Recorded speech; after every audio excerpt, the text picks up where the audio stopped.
আঁকড়ে ধরা, যদি ইমানি জীবন ইমানি মরণ আমরা চাই, 1 নম্বর শর্ত কোরআন সুন্নাহ আঁকড়ে ধরা। এখন কোরআন সুন্নাহ মানার ক্ষেত্রে মন দিয়ে শুনবেন, এই যে আমি 6টা হাদিস বললাম, প্রত্যেক হাদিসের ক্ষেত্রে একজন সাহাবার নাম বলছি না? প্রথম হাদিসের মধ্যে বললাম হযরত জাবেরের নাম, দ্বিতীয় হাদিসে মিকদাম ইবনে মাদি কারব, তৃতীয় হাদিসে আবু মুসা আব্দুল্লাহ ইবনে আব্বাস, চতুর্থ হাদিসে আবু মুসা, পঞ্চম হাদিসে আবু হুরায়রা, 6 নম্বর হাদিসে আবু হুরায়রা। এই যে সাহাবাদের নাম বইলে হাদিসগুলা বললাম, কি বোঝা যায়? সাহাবা ছাড়া হাদিস বলা সম্ভব না। কি বলা যায়? কি বোঝা যায়? সাহাবা ছাড়া হাদিস বলা। হ্যাঁ, যেহেতু আল্লাহ রসুলের সাহাবা ছাড়া আমরা হাদিসগুলা বলতে পারবো না, তাই সাহাবাদের সমালোচনা আমরা কখনো করব না। কাদের সমালোচনা করব না? হ্যাঁ, মনে রাখবেন, কোরআন সুন্নাহ মানবো, মানার ক্ষেত্রে আমরা আল্লাহ রসুলের সাহাবাদের ব্যাখ্যা গ্রহণ করব।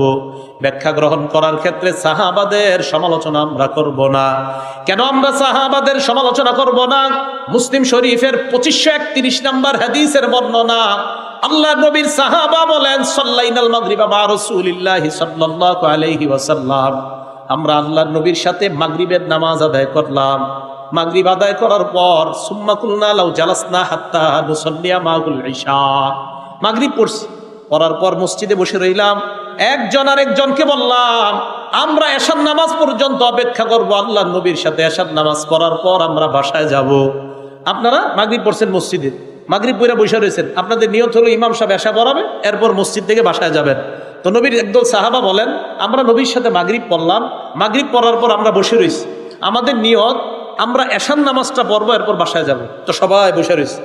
খরজ আলাইনা রাসূলুল্লাহি সাল্লাল্লাহু আলাইহি ওয়াসাল্লাম, আল্লাহ নবী আমাদের সামনে আসলেন, আসার পর আমাদেরকে প্রশ্ন করলেন, মা জিলতুম হাহুনা, তোমরা কতক্ষণ যাবত এই জায়গায় বসে আছো? সাহাবারা বললেন, ইয়া রাসূলুল্লাহ সাল্লাইনা মাকাল মাগরিব, আমরা আপনার সাথে মাগরিবের নামাজ আদায় করলাম, মাগরিবের পর আমরা বলা বলি করলাম, এশার নামাজ আপনার সাথে পড়বো, এরপর বাসায় আমরা যাব। নবীজি বললেন, আহসানতুম, তোমরা ভালো কাজ করছো, সুবহানাল্লাহ, তোমরা ভালো করছো, মাগরিব পড়ছো, এশা পর্যন্ত অপেক্ষা করছো, আমার সাথে এশা পড়ে যাবা। কয় হ্যাঁ। এবার দেখেন সাহাবারা কি কয়, আমরা যখন নবীজির এই কথা বললাম, আমার দিকে তাকান, ফারাফা রাসাহু ইলাস সামা, নবীজি আকাশের দিকে মাথা উঠাইলেন। কোথায়? আকাশ। হাদিসে আসছে, ওয়াকানা কাসীরাম মিম্মা ইয়ারফাউ রাসাহু ইলাস সামা, আল্লাহ নবী বেশিরভাগ সময় আকাশের দিকে তাকাইতেন। বেশিরভাগ সময় কি করতেন? তবে দেশ গ্রামের মানুষ এই আমলটা করতে পারেন, রাস্তাঘাটে হাঁটতে আকাশের দিকে তাকানো। বাকি ঢাকা শহরের মানুষ আবার ঝামেলা, এরা আবার ছাদে উঠে দেখার দরকার, কারণ নিচ থেকে দেখলে ঝামেলা আছে। তো রসুল আকরাম সাল্লাল্লাহু আলাইহি ওয়াসাল্লাম,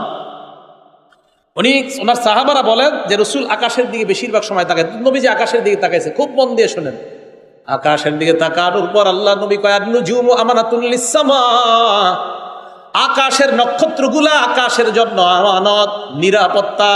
এই নক্ষত্রগুলা যতদিন থাকবে আকাশ ততদিন থাকবে। ফাইদা যাহাবাতিন নুজুম, নক্ষত্রগুলা যদি বিলীন হয়ে যায়, আতাস সামা আমা তুআদু, আসমান ধ্বংস হয়ে যাবে, কিয়ামত হয়ে যাবে। মন দিয়ে শুনুন। এরপর আল্লাহ নবী বলেন, আমা আমানাতুন লি আসহাবি, আমি আমার সাহাবাদের জন্য নিরাপত্তা স্বরূপ। ফাইদা যাহাবতু, আমি যখন বিদায় নিয়ে নিব, আতা আসহাবি মা ইউআদুনা, আমার সাহাবাদের উপর একের পর এক বিপদ আসতে থাকবে, ফিতনা আসতে থাকবে।